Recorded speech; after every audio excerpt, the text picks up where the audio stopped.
Evening guys, we are now on the eve of Telford. Normally about this time I'd be getting to myself bed early, but as you know I'm not going, so I thought I'd do us a video of an inbox review instead. This particular subject is a very iconic training aircraft, and it's one that we've all been waiting for and we never thought would come about, but I'm glad we did and I managed to get hold of one.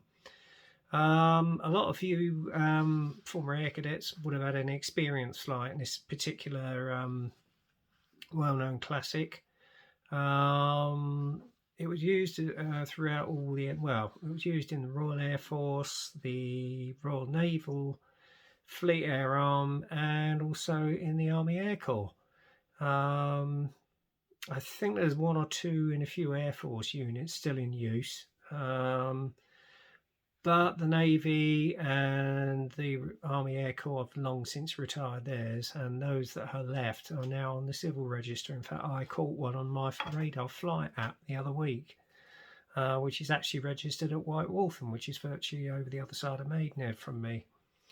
And it's funny that there should be a training aircraft here because basically I think it was used as a main point for ferrying aircraft around in the Second World War, and I know a lot of its predecessors, the Tiger Moth, were flown from there.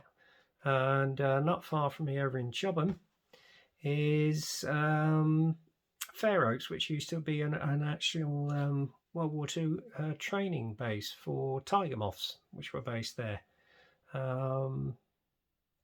So there is quite a little bit of local history in regard to the manufacture of this subject. So there you go.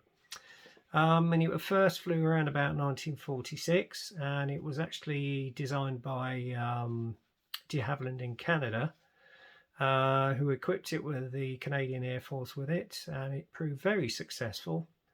And then around about 1949, it made its first appearance at the Farnborough Air Show, and hence the Royal Air Force bought them, and it's been a stable mate of their training program ever since. I think there's only a few examples left now in the Air Force, as it's not its principal training. Obviously it was designed to take over from the Tiger Moth anyway in the 50s. So without further ado, I'm just going to turn the camera around and you'll see what it is. Okay, let's move down. Believe it or not, the camera's just basically gone belly up on me because I basically had this all set up, and now it's decided to hang on, let me get this adjusted. There we go, guys, you can see it clearly now. It is of course the recently released new tooled 148th de Havilland Chipmunk T10. It's the first time that any kit manufacturers actually released it in 148s, and I'm glad he did. It, as I say, it's an iconic training aircraft. Probably a few of you who are watching this had your first flight in a Chippy, and it's a must if you're an aircraft modeler, because I think with some people it's got a little bit of what's the word, nostalgia. So there you go. Anyway, without further ado, we'll get on with the inbox review itself. As you can see, you've got a lovely illustration of a typical Chippy in an air experience flight from RAF Cranwell, I think. And then obviously you've got the option of doing 4 different schemes. You've got the Air Force, the example which first flew at Farnborough in 1949. You've got the Royal Naval example based at Yeovilton. And down around about 1958, you've got the camouflage version with the Royal Army Air Corps. So that's quite an interesting one. I wouldn't mind doing that actually, but there you go. But I think I'm going to plumb for the Air Force one, which is more traditional, in which we associate the Chippy.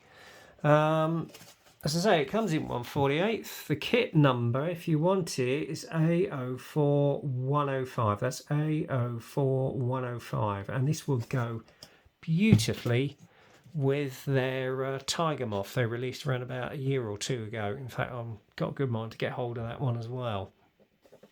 So I'll have the matching pair. And as I say, I heard one flying over around about a fortnight ago, and it was a civil registered chippy, which is actually based at White Waltham. So there you go. And I think a few private airfields have used these as glider tugs as well. So it's had a very versatile use throughout. So there you go. On the side here, again, you've got the colour call-outs of the various 4 examples featured in the kit, and then a little bit of a history about the chippy itself. And that is basically it. And it's a top-end opening box. Now, again, done my usual, forgotten the scissors, so I'm going to go and get them. So I'll be back in a minute, guys.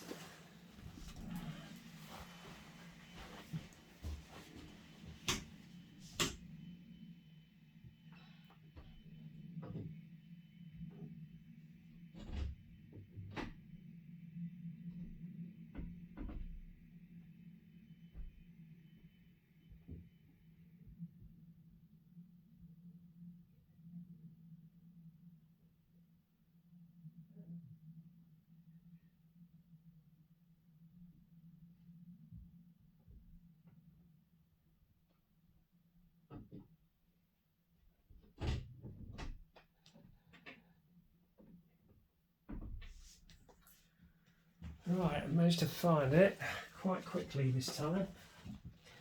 And this really is the first time I'm actually going to open this box up. What I'm going to do is I'm going to zoom back a bit, if I can. And we'll go through the contents of the box. So I'm just going to open it up, unseal it.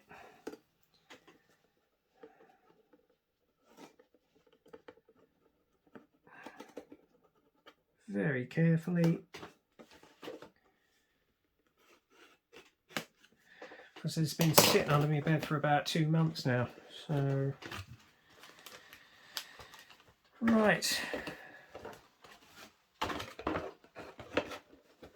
As I say, it's the top end opening box.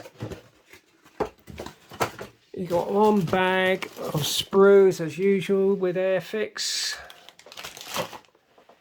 And your instruction manual plus your decals. So I'm just going to move the decals out. So what we're going to go is what I do is go through the instructions. See, it's on their normal pamphlet form, as you can see here. Again, you've got the history about the aircraft there. You've got the dimensions of the actual real aircraft, 1:1 scale. In French and Dutch as well as English. And first out of the block, you've got your audio instructions, symbols, which you can see here. And then the first thing to do is assemble the actual seat frame.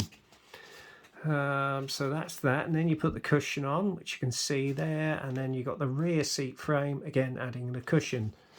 Next, you've got the actual bottom of the actual cockpit floor. And you've got to drill out the 2 holes for both the seats to fit in. And then obviously you've got a couple of observation patches. I didn't know that. Oh, was that? No, that's where your control yokes go. So basically you put your control yokes in. Then you put your seats in, which is what those little holes were. And then obviously you've got a decal for the side cockpit walls there. And it's telling you to drill out 2 holes where the actual tail goes as well. Why they didn't mould that in the first place, I do not know. And then obviously you've got more decals which go on the sidewalls of the left hand side as well. Next up after that, let's have a little look. Obviously you fit the interior to the left hand side of the fuselage, making sure it fits in place. And then you've got some more, looks like control yokes which go in, or part of the actual cockpit frame, I would assume. And then you've got the internal part of where the tail wheel bay is. Put the fuselage halves together, and then then the next process is adding the actual fuel tank to the firewall. That firewall then goes onto the front of the fuselage. Then you've got your control panel and cockpit shield which goes in there as well. And obviously you've got 2 sub-assemblies which go on there, and that's the angle it should be sitting at when it goes onto the actual kit. And then obviously you've got the upper part of the front fuselage, which goes down onto the main fuselage, which you can see there. And then obviously you've got another control panel which goes on, and that goes to the back, which I think is the main instructor's seat. So there you go. Maybe wrong, I don't know. And then obviously the good thing about this kit is you have an engine, the old Gypsy Major. So you put the two halves of that together along with the actual tube for the propeller. Lower part of the engine casings go down, more sub-assemblies of the actual engine with the exhaust on. And then obviously you've got another engine cover which goes on there. And then the main frame for the engine to sit in is a set attached. And then you bolt those onto the firewall, and this is the angle it should be sitting at. And then you've got the actual outer engine casing which goes on as well. But I think you can actually have it as though you've actually got the engine bay open. So I may well do that. And I'll see if I can hand out an aftermarket figure as though he's working on it like an Irk. And the next thing to do is put the wing on, the lower wing on, then the upper wings go on the top, adding the elevators as well. Then you got your rear tail planes going on, fit that onto the tail of the actual aircraft, and then you've got your rudder which goes on as well. Okay, and then you've got some side frames which go either side of the fuselage, and then the elevators on your tailplane. Okay, next up you got your fixed undercarriage which goes onto the actual wings, as it were, making sure they're at the correct angle. And obviously you've got the landing light which attaches it to it as well. Then your tyres go on, rear tail wheel goes in, pitot tubes go on, and you add your propeller as well, assembling it. And then obviously you've got your pitot tubes which go underneath the wing or airspeed indicators.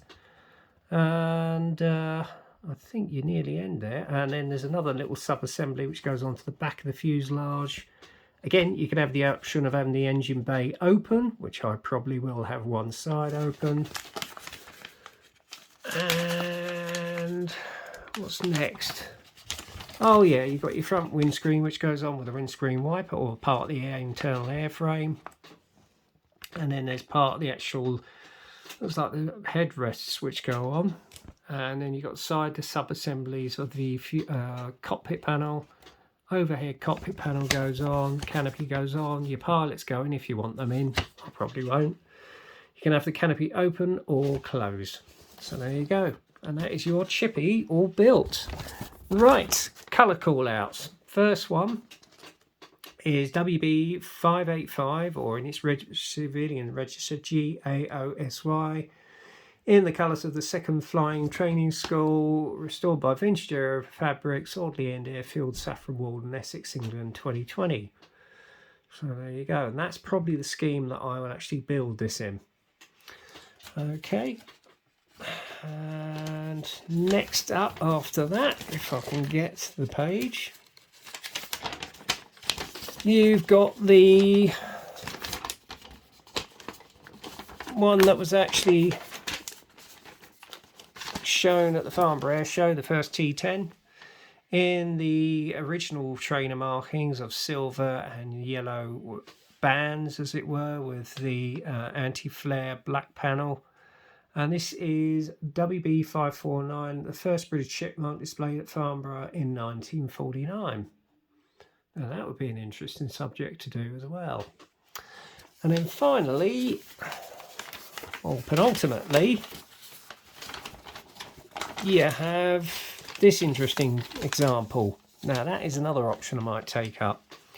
This is of a Chipmunk T10 of the Royal Naval Historic Flight, Royal Naval Air Station, Yeovilton, England 2009, with the red anti-glare panels. So yeah, that's quite an interesting one to do. And then finally, this interesting scheme. So you could end up buying another Chippy, actually. I might get another one later on. The final one, again, is of a T10 of the Army Air Corps, Aviation Centre, Middle Wallop, Hampshire, England, June 1968, with the dark earth and mid-dark earth and mid-dark green colour scheme. So yeah, that's quite an interesting colour scheme as well. And I have actually seen there is a aftermarket decal sheet out there as well. So whether the aftermarket boys are going to jump on the bandwagon with this or not, I have no idea. So we shall see. Right, I'm going to put the instruction manual back in the box.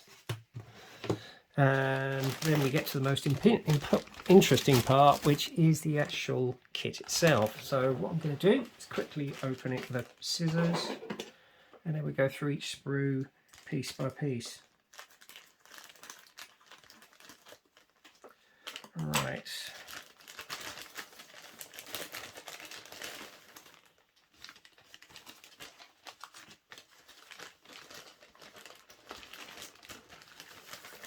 Right, first up is the wings. Now, I have to say, I'm impressed. I love the way they've caught the fabric, the stressed fabric on the wings. It's beautifully reproduced, just like the real thing. You've got raised rivets on there, as well as recessed panel lines. So, absolutely spot on, Airfix. I really, really like this. I think it's beautifully caught, crisp and clear. There's not an ounce of flash. And I love the stress skin technique with the actual linen, as it were. So, yeah, it's beautifully reproduced, I have to say. And then obviously you've got parts of the interior frame there, pitot tube. You've got the upper part of the wing. And again, or is it the lower part? No, this is the main lower part of the wing. And again, look at the attention to detail on it. You've got raised rivets as well as recessed panel lines. So that is absolutely gorgeous. And I love the fabric effect on the wings as well. It's really beautifully caught. So hats off to Airfix. And the next thing, on the second sprue, you've got the internal parts as well as the rudders. Now you've got your main rudders here. It looks like you've got two, or is that your elevators? I think that might be the elevators on your tailplane. And then you've got the main part, the actual tailplane. Oh no, that's your elevator, sorry. And this must be your rudders. So you've got an option of two different rudders there. So that's interesting. Again, I love the effect they've got with the stress skin. Beautifully reproduced. You've got your main blade there, nicely done. You've got your elevators there for the wing, beautifully reproduced. Again, look at the attention to detail on it. And then obviously you've got your parts of the Gypsy Major engine, and look at that detail on that. Isn't that impressive? All you need is a few little wires, and there you are, one reproduced Gypsy Major engine. And they're gorgeous. You've got the front part of the nose housing, rear parts of the actual cockpit frame and seat bucket. There's your cushions. Again, look at the detail on those cushions, and they've even actually moulded the seat belts on. That is really impressive. There's your firewall. Again, look at the detail on the firewall. Beautifully, exquisitely reproduced. Then you got the internal frame for the engine frame. Undercarriage legs, and you've got sets of two. So obviously you've got one for one model, one for the other. And then you've got your control panels. Again, look at the detail on those control panels. Absolutely exquisite. And then you've got your tank, rear tail wheel, and you've got the reproduction of the spring on it, which is beautifully reproduced. And yeah, I'm really impressed with this. I am absolutely impressed with this. It's really exquisitely made, and obviously you've got your cockpit floor. Hang on, I'll get it up the right way. You've got your cockpit floor right there. Very nicely done. Okay, and then we've obviously got the third sprue. Find it. Here we go. That's your fuselage halves. Again, nice attention to detail on there for the actual panel lines. Just like the real thing, beautifully reproduced. And then obviously you got your rear part of the frame for your your tailplane. Getting nice attention for detail there. And then obviously you've got your side engine covers,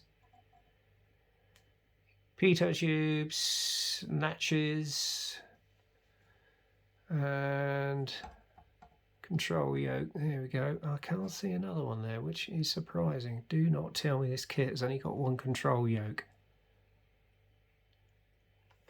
That's a worry.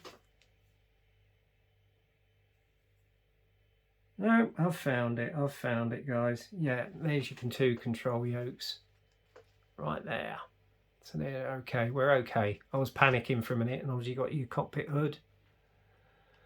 And again, you've got your two pilots in there, although the actual outfits for those, yeah, they do look a bit dated considering it's supposed to be post-war. I might be wrong, but they look more like Second World War pilots, so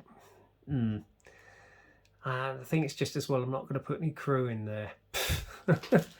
I may be wrong, I don't know. And then obviously you've got your main propeller hub, etc, etc, etc. So there you go. Very nicely produced, guys, I have to say. And even on the interior, the actual fuselage, look at the wall detail on it. Absolutely exquisite. But you can bet your bottom dollar, the only thing that I've just noticed, injection mold marks just in the middle of the frame. But again, you can get a bit of filler, sand them down very carefully with a thinny stick, and you should be fine. But again, the attention to detail is beautiful, absolutely beautiful. Let's have a look at the other side as well. Absolutely exquisite. Again, with the injection mold marks, unfortunate they're there, but you can put a bit of, you can get a bit of filler, fill that one, and then sand the other one down with a thinny stick. So there you go. And then finally, you got the clear parts. If I can just pop the other parts back in the bag.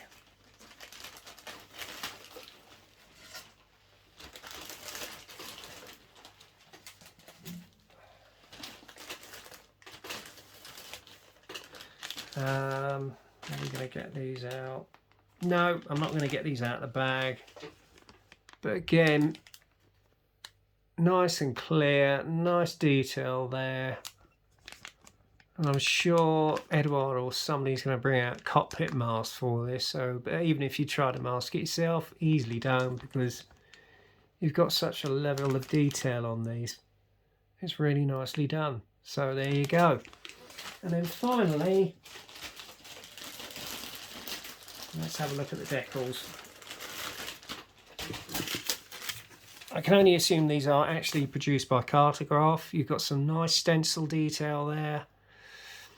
Yeah, they look like they're bed down beautifully. Yeah, you got your army example, you got your naval example, you got your walk-on parts, and even on the RF example, you've got the squadron badge there, which is nicely reproduced. So yeah, and then obviously you've got your cockpit detail there if you want to put your decals on for it.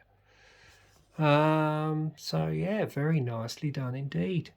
And even for the prop, how about that? So you haven't got to go through the hassle of actually masking it up and off and painting it. So there you go. So yeah, I'm quite impressed with this.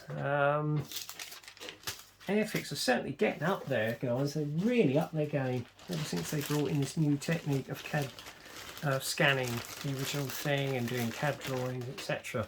If it's Pranjit who's done this, well, hats off to you, Pranjit, for the design. If it isn't your colleague Trevor, then hats off to you, Trevor. Yeah, awesome little kit. And to be honest, if this is the sound of the Chippy, I wouldn't mind getting hold of the actual Tiger Moth. So I think that's next on the list. I'm trying to get this box to fit down again. Right, so there you go, guys. That is Airfix's 1/48 Dehavilland Chipmunk T10. So just zoom in. Oops. A very impressive kit, I have to say. And yeah, go out and get one. I mean, I paid about what? I think about 19 to 21 quid for this, and it's 19 to 21 pound. Very well spent, I would suggest. We'll come back to the camera and me, and I'll lower that down. There we go. And as I'm sure you'll agree, that is a superb little gem of a kit, of a very iconic trainer. So yeah, hats off to you, Airfix. Nice work. What would be nice is if they brought one out of the original prop Provost, and maybe some of the jet Provosts in 1/48. They've done that. Well, I'm just waiting for them to see if they'll release a 1/48 jet Provost or an original Provost. That would be nice, or a Balliol, but we'll see. Anyway, that's it for now, guys. So until the next time, get kit crazy, happy modelling, stay safe, keep well, and I'll see you in the next review. Take care. Cheers.